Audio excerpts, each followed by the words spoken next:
Welcome to StarWatch Now, your front row seat to all the hottest gossip, drama, and breaking news from the world of entertainment.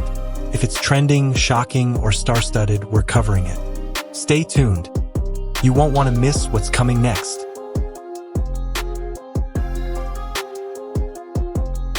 In the end, the real question may not be, are Wang Yibo and Xiao Zhan bound together until old age?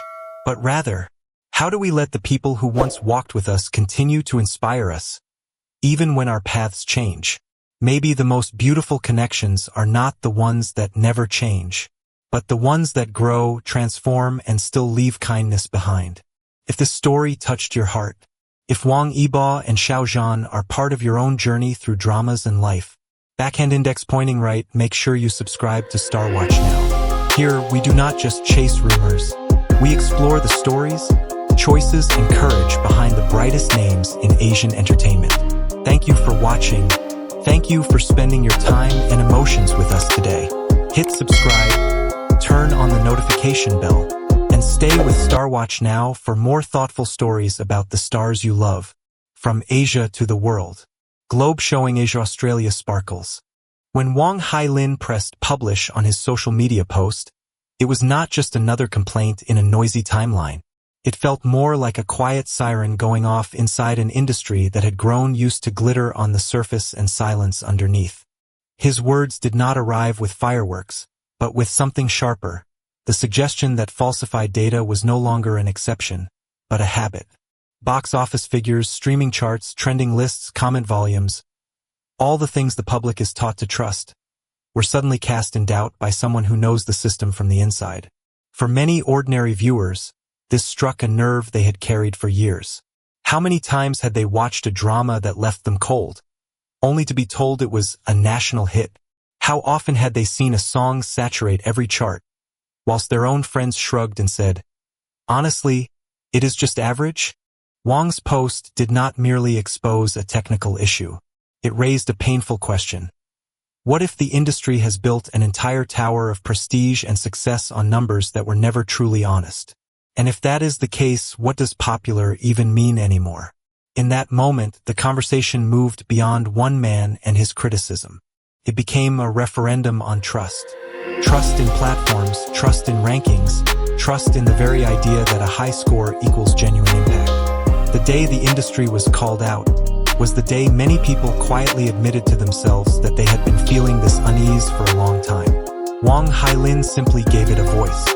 If you have ever loved an artist deeply, you will understand why fans react the way they do. To the outside world, a critical comment about a star may seem trivial, even entertaining. But for a devoted fan, that remark can feel painfully personal. When Wang Hailin spoke about falsified data and the behavior of fan groups, many supporters of Xiao Zhan and Wang Yibo did not hear a neutral critique of industry structures. They heard an accusation aimed at the very people and communities that give their days meaning. It is easy to dismiss this as overreaction, yet there is something profoundly human at its core. Fandom is not just about streaming a song or watching a drama. It is about finding belonging, building friendships, and sometimes surviving difficult seasons of life with the help of a distant, familiar face on a screen. So when someone suggests that this love has become toxic, manipulative, or dishonest, it touches a deep fear. Have we become part of the problem? The emotional energy that rises in comment sections, or the anger, the defensiveness, the need to list every good deed and every hard-earned achievement is, in many ways, a form of protection. Fans are not merely defending a celebrity. They are defending their own choice to care so much. At the same time, there are quieter voices inside every fandom. People who admit to feeling exhausted by the constant pressure to vote, stream, and argue. They too feel attacked, not because they disagree entirely, but because they feel caught between love for their idol and discomfort with the system that demands so much from them.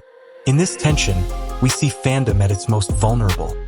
Proud, loyal, occasionally unreasonable, but also achingly sincere.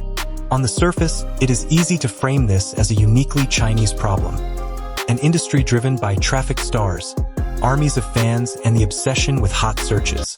Yet, if we look honestly at the broader entertainment world, the reflection becomes uncomfortably familiar. Whether you are following K-pop in Seoul, Hollywood blockbusters in Los Angeles, anime culture in Tokyo, series in Paris, or streaming trends in London and Toronto, the same pattern keeps appearing. Algorithms reward what is loud, constant, and highly engaging. Platforms prioritize content that keeps people clicking, even if it does not necessarily deepen anyone's understanding of art, storytelling, or life. Numbers become a kind of currency. Likes, views, shares, fan cams, short clips. The traffic economy is not simply about celebrities. It is a system that quietly tells all of us that our value depends on being seen, measured, and ranked. In such a world, it is no surprise that producers may be tempted to decorate statistics, that fan communities may feel compelled to boost, brush, and battle for their favorites, not out of malice, but out of fear that being average means disappearing altogether. The controversy around Wang Hailin's comments exposes more than a local scandal. It reveals a global discomfort with how quickly attention has become both a product to buy and a weapon to wield. When we repeatedly consume what appears to be most popular, we slowly lose confidence in our own taste. We stop asking, "What moves me?" and start asking, "What is everyone else watching?" In that sense, the traffic economy is a mirror not just of the industry's choices but of our own. Blame is easy. It is simple to point at an industry insider and call him bitter, or to point at fans and call them mindless, or to point at platforms and call them greedy. But blame rarely repairs anything. If we truly care about artists, and about the health of entertainment as a whole, we need a more generous imagination. Loving an idol does not have to mean spending every spare hour inflating numbers. It can mean choosing to engage deeply with their work, watching a performance with full attention, discussing the themes of a drama, reflecting on the character growth in a series, supporting projects that challenge them to grow rather than only those guaranteed to trend.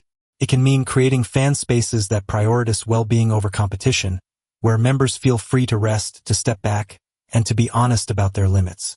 It might even mean learning to sit with criticism without immediately responding with hostility. Not every negative review is an attack. Sometimes it is an invitation to a more nuanced conversation. Fans have enormous power, and that power can be used not only to protect, but to uplift. Imagine if fandoms became known not for swarming comment sections, but for raising standards, praising good writing, questioning shallow scripts, championing new actors alongside established favorites. Loving an idol in this way does not weaken them. It strengthens the foundation beneath their career. When admiration shifts from defending perfection to supporting growth, the relationship between star and audience becomes more honest, more human, and ultimately more sustainable. Beyond blame lies a richer kind of loyalty, one that asks not only, "How can I prove you are the best?" but also, "How can we become better together?" It is tempting to treat Xiao Zhan and Wang Yibo merely as symbols in a debate about traffic, data, and fandom. They are certainly central figures in this era, and their names easily become shorthand for the entire discussion. Yet behind the labels top star and traffic king stand two individuals who work, struggle, succeed, and fail within a system they did not create. They are both beneficiaries and, at times, victims of the traffic economy. When the numbers soar, they enjoy opportunities, visibility, and influence. When controversies erupt, they carry the weight of public anger and media scrutiny, often amplified by the same mechanisms that once lifted them up. The conversation sparked by Wang Hailin is therefore not simply about whether these two men deserve their success. It is about whether we, as audiences around the world, are willing to evolve in the way we relate to celebrity itself. Do we want our favorite actors to live in constant fear of falling charts? Or would we prefer them to have the freedom to choose riskier, more meaningful roles, even if that means fewer headlines? Do we want fandom culture to be measured purely in data milestones, or in the quality of the communities it builds and the kindness it shows? In the end, what happens to names like Xiao Zhan and Wang Yibo will be shaped not only by scripts and contracts, but by the collective choices of millions of viewers in Beijing, New York, Seoul, Tokyo, Bangkok, Sydney, Paris, Toronto, Jakarta, and beyond. When we decide to value sincerity over spectacle, craft over chaos, and conversation over conflict, we quietly shift the ground beneath every star's feet. This story, then, is not only theirs.